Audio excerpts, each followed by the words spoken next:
Hello everyone, welcome to English Gyan. This is Shivashish Das. आज मैं लेके आया हूँ कुछ ऐसे फ्रेजेस एंड इडियम्स जो कि बहुत ही मज़ेदार है और ये सब फ्रेजेस एंड इडियम्स कई एग्जामों में पूछे जाते हैं। चलिए, without wasting any time let's start. But before we start, make sure that आपने इस चैनल को सब्सक्राइब किया है, और अगर आपने अभी तक मेरे पुराने वीडियोस नहीं देखे तो मेक श्योर कि ये वीडियो देखने के बाद आप प्लेलिस्ट में जाके पुराने वीडियोस भी देखें और लाइक एंड सब्सक्राइब करने को नहीं भूलिएगा। और अगर ये वीडियो अच्छा लगे तो please share it with your friends. So without wasting any time let's start.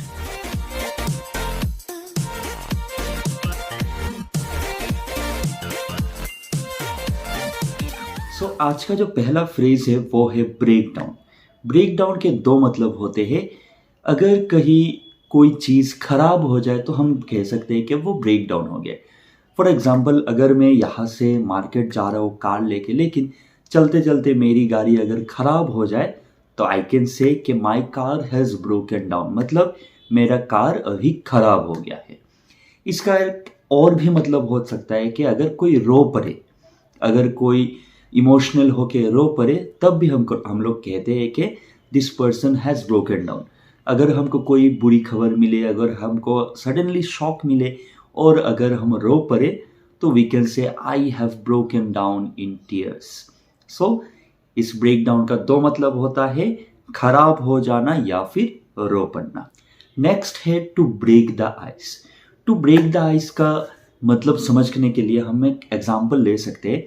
कभी कभार ऐसा होता है कि हमारे घरों में कोई गेस्ट आते हैं, मम्मी पापा शायद नहीं है और हमको उन गेस्ट के सामने बैठना होता है, तो हमको समझ में नहीं आता है कि कन्वर्सेशन कहाँ से स्टार्ट करें। एक ऑकवर्ड साइलेंस रहता है उस सिचुएशन में, जहाँ से हम बातचीत या फिर कम्युनिकेशन स्टार्ट करते हैं, उसी पॉइंट को कहते हैं टू ब्रेक द आइस। मतलब अगर हम लोगों ने पूछ लिया कि हाँ अंकल आप कैसे हैं, या फिर अंकल ने हमको पूछा कि बेटा तुम्हारी पढ़ाई कैसे चल रही है, उस पॉइंट को जब हम लोग कन्वर्सेशन स्टार्ट करते हैं, जब हम लोग बातचीत शुरू करते हैं, उसे कहते हैं to break the ice. So to break the ice का मतलब है कन्वर्सेशन या फिर बातचीत शुरू करना। नेक्स्ट आता है to get into hot water. शायद इस वर्ड्स के मतलब से हमको थोड़ा बहुत समझ में आ रहा है। हम लोग सभी चाहते हैं कि हम अगर नॉर्मल वाटर या फिर थोड़ा बहुत कोल्ड वाटर में अगर हम लोग टच करेंगे तो it is comfortable for us. लेकिन अगर बहुत ही ज़्यादा हॉट वाटर या फिर गर्म वाटर हम लोगों को मिल जाए या फिर हम लोग इसमें टच कर ले तो हम लोग को थोड़ा अनकंफर्टेबल फील होगा।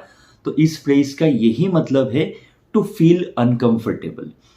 To get into hot water means तो एक अनकंफर्टेबल एरिया में चले जाना, अनकंफर्टेबल सिचुएशन में चले जाना।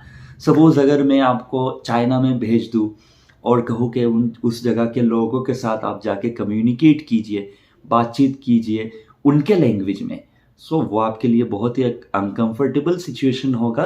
तो तब आप लोग कह सकते हैं कि सर ने हमको एक हॉट वाटर में, he has put us into hot water. Number 4 है टू स्मेल द रैट। इसका भी हम लोग, इसका लिटरल मीनिंग अगर हम लोग समझे, टू स्मेल द रैट मतलब एक रैट का स्मेल आना, रैट का एक हमको दुर्गंध आना। तो अगर कहीं पे कोई रैट होता है या फिर कहीं पे ये मरा हुआ एक रैट होता है, मरा हुआ एक चूहा होता है, तो उसका डेफिनेटली कुछ स्मेल आएगा।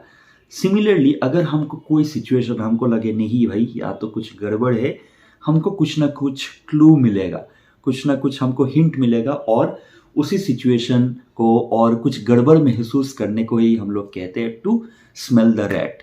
तो आज से अगर आपको कभी कुछ गड़बड़ महसूस होता है तो आप लोग कह सकते हैं कि yes I can smell the rat in this situation. Number 5 is a man of straw. Straw का आप सभी को मतलब समझ में आई थिंक आता है। Straw, we all have used straw, like it's hollow ना, इसका अंदर क्या होता है, खोखला होता है, इसके अंदर में कुछ नहीं होता है।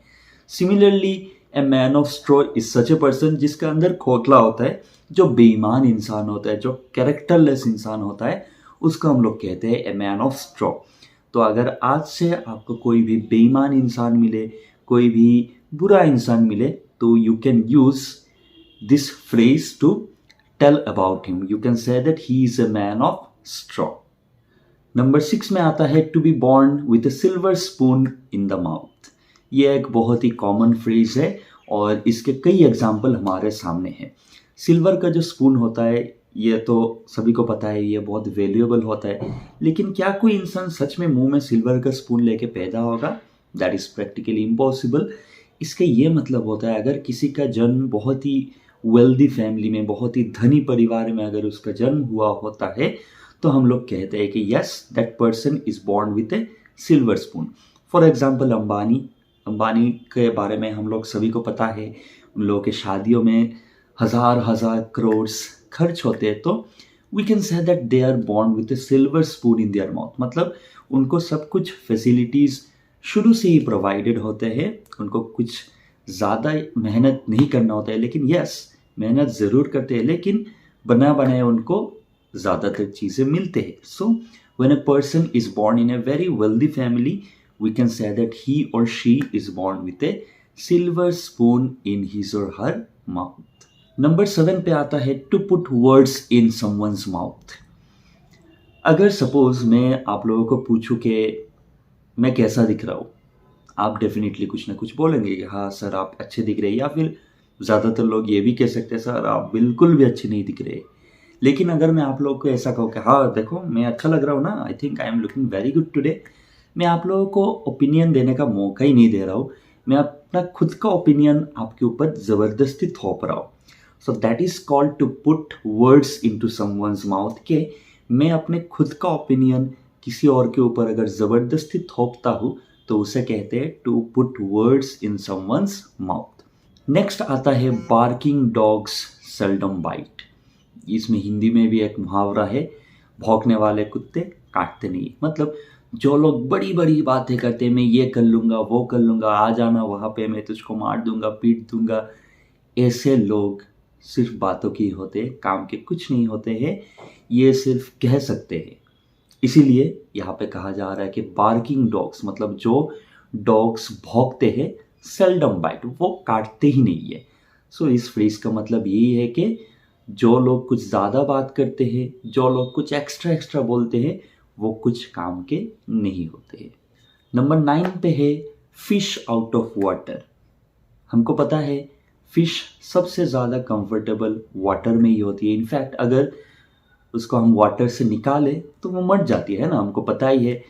मछली जल की रानी है, जीवन उसका पानी है, हाथ लगाओ तो डर जाएगी, बाहर निकालो तो मर जाएगी.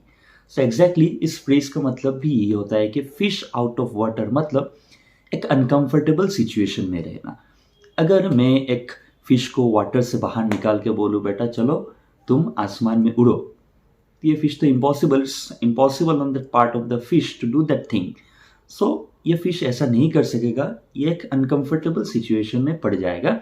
सिमिलरली जब भी हम लोग कुछ अनकंफर्टेबल सिचुएशन में आ जाते हैं तो हम लोग उसको डिस्क्राइब कर सकते हैं कि we are like a fish out of water. और आज का लास्ट फ्रेज है टू क्राई उल्फ. उल्फ का मतलब होता है भेड़िया. तो अगर एक उल्फ क्राई करता है, अगर एक उल्फ जोर से चीखता है, हम तो उसके मदद के लिए नहीं जाएंगे, क्योंकि वो उल्फ क्यों क्राई कर रहा है, वो उल्फ क्यों जोर से चीख रहा है, बिकॉज वो अपना शिकार ढूंढ रहा है. सो इसका मतलब है, इस फ्रेज का मतलब है कि झूठी मदद मांगना. अगर मैं किसी से झूठी मदद मांगूँ, अगर कहूँ एक कहानी था हम लोगों ने बचपन में पढ़ा था कि शेर आया है ना, कोई अगर टेस्ट करने के लिए बोलता था हर रोज़ कि हाँ मुझको अटैक करने के लिए शेर आया है, मुझको प्लीज़ बचाओ, लेकिन वो एक्चुअली झूठी मदद मांगता था लोगों से. सो ऐसे ही अगर मैं किसी से झूठी मदद मांगूँ तो we can use this phrase to cry wolf, मतलब किसी से झूठ मूठ का मदद मांगना.